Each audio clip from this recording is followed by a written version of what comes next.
You are listening to part 1 of episode 33 of the Psychotherapist Podcast. This is a podcast featuring myself, Malcolm Clancy, and my real psychotherapy sessions with my psychotherapist / paid best friend, Dr. Bob. In part 1 of this episode, we discuss how Sir Bobbert is in a psychedelic state of mind. We explain why you should never give your children a better life. And we talk about how the LSAT, which at the time of recording this intro I've actually taken, but at the time of this episode, oh man, a lot of anxiety from that. So we get into all that and more. This is the Psychotherapist Podcast. We're all about promoting mental health and positivity and good vibes and all that jazz. We hope you enjoy the show. Welcome to the Psychotherapist Podcast. We're back at it? Yep, we're back at it like a crack addict. Okay. All right. We're on screen. Well, we're on mic. We're not, okay. Yeah, I still haven't figured out a thing to record visuals yet, but you know what? I got better things to do with my life. Absolutely you do. Yeah, sorry about that. My, folks were texting me, and then they were calling me, so I had to tell them to, just wait. I had to get that in there, okay? I feel it vibrating in my brain, bro. I love it. Yeah. Welcome to the Psychotherapist Podcast, everyone. We hope you're having a fantastic day. Yes, to read Bob, and I'm in a sort of a psychedelic frame of mind because I've been just reading so much about the psychedelics and seeing so many of the old people resurface who were involved in the psychedelic movement in the beginning, but that's not anything I want to talk about in depth today. So, what did your parents want? Can you fill me in on that?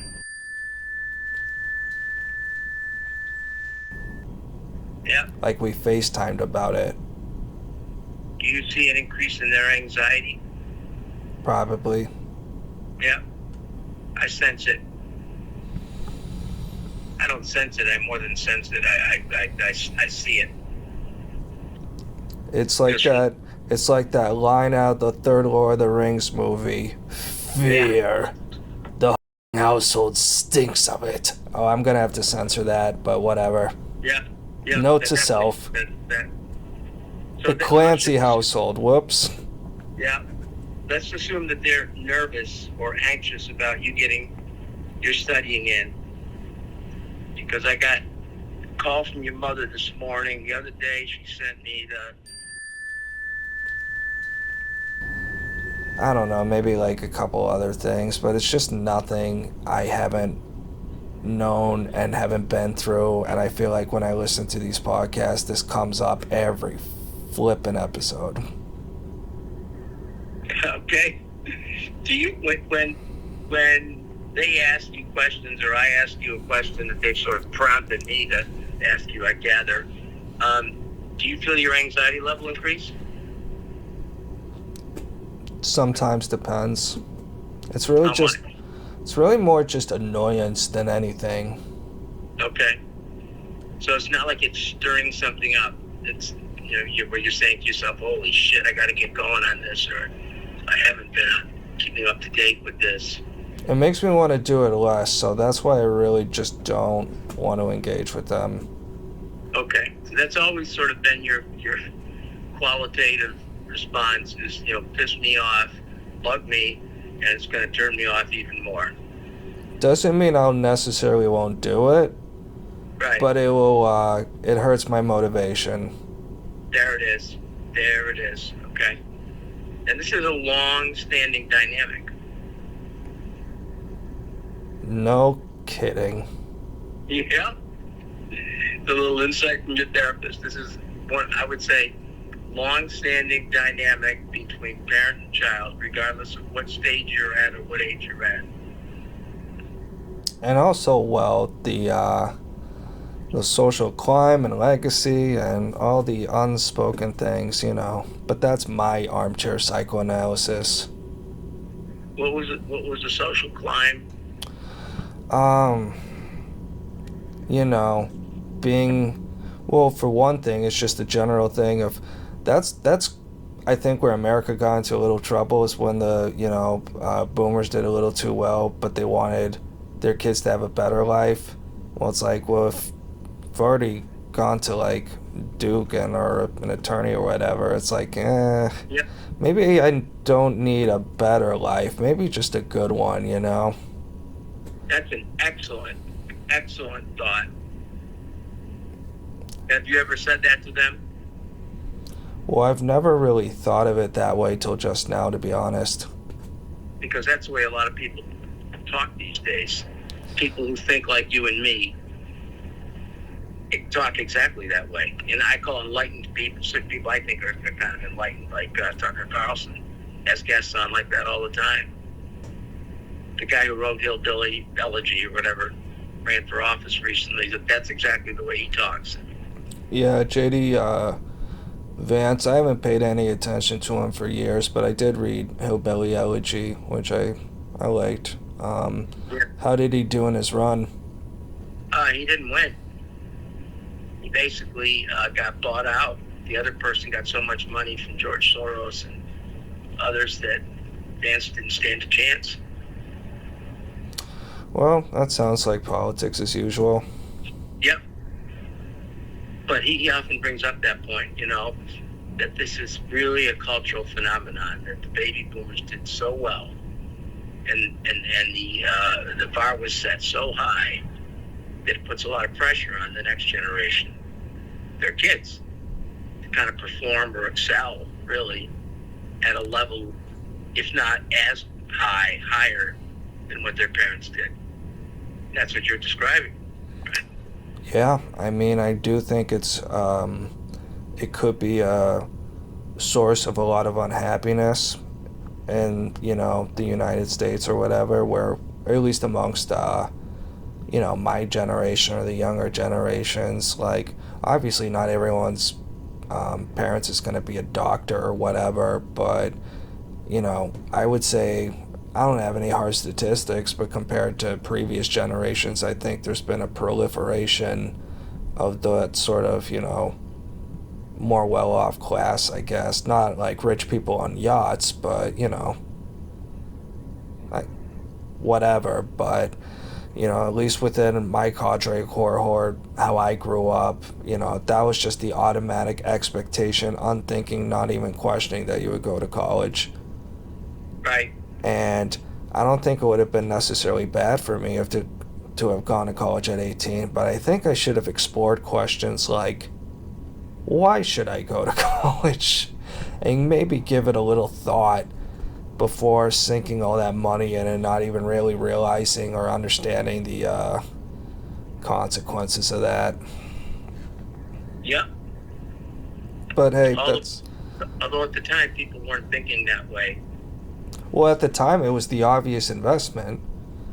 Absolutely. Of course you'll do better if, you study 9th century Norse poetry. Right. You'll be a billionaire. And I don't know what the updated statistics are, but I think that using the monetary piece of it is the only evaluative item is a little dangerous. I mean, what about just happiness? Are you happy with what you're doing? Does it provide satisfaction? That sort of thing. Right, and I also think there's a factor of like starting salary versus like, people who may have somewhat of a modest salary, but after they get a few years of experience, like a plumber or whoever, they start their own business and then they start making like some good money or whatever, you know what I mean? Exactly. Like, different people are at different phases of their life, so. Yep. Yeah. So anyway, do you want to get into some agenda items? I do have something I want to get off my chest just from this morning. Well, let's go. We through with your, what I would call parents, what I say is that putting some pressure on you, like think, to make sure that you're on track. to get into law school. Yeah, I feel like it's a conversation I keep trying to... it's like a zombie I keep trying to shove back into its grave, but it keeps popping up, and, the arm pops up and fucking grabs me and shit, so... Yeah, I know that at least your mom is escalating when one text back from you is not enough. That there has to be another one. Well, I've also just been... to be fair, I've not, called her a whole lot this past week for, because every now and then we would sometimes have a call every few days to check up, but I've just been busy as bleep until, basically yesterday afternoon, and I don't know, it's just like I don't have all day to just, sit and kick my feet up and just like talk about life, It's what I hire you for. Open your box of chocolates and, take a sip of your favorite beverage or whatever and talk on the phone with your mom. Yeah. You don't have leisure time to do that. Not right now. Not this past week, not these past few weeks when I've been, again, the pinnacle trial of my life that I'll never see anything of this skill ever again. Whatever, who cares? What? Just study on top of that. I don't care if you finished work at 11 p.m. Right. Fuck you. I call your mother back. I'm going to only tell her that I believe you're on track and that I'm aware of the fact that she may not be, that you've had some pretty late nights, very late nights. Yeah. Does she know that? I've told her a million times and it just never seems to sink in. She did tell me this morning she's just, like, there was something I had told her a million times and I was starting to get frustrated, and she was telling me, like, I'm not going to say her age on the pod, but I'm that, and I'm getting up there, and, I just didn't remember, and I was like, okay, I'm sorry. I thought you were actually, like, arguing and pushing back on me on that one. My bad. Okay. But, it gets frustrating. It's awfully big of you, man. What do you mean? You were the bigger man to admit that, you're sort of seeing where she was coming from. Well, I just remember a very simple motto from Jocko: be humble or be humbled. Okay. Don't and be... that is from Jocko Willink, the Jocko podcast. Okay. In other words, don't be a dick because you're not right about everything. Right. So that's a good one. That's a keeper. I would put that on a shirt. Yeah. It's mildly aggressive, but that's Jocko for you. Yeah, mildly aggressive. Not much more than that. Oh, it's not like something I'd be worried about, like, walking around.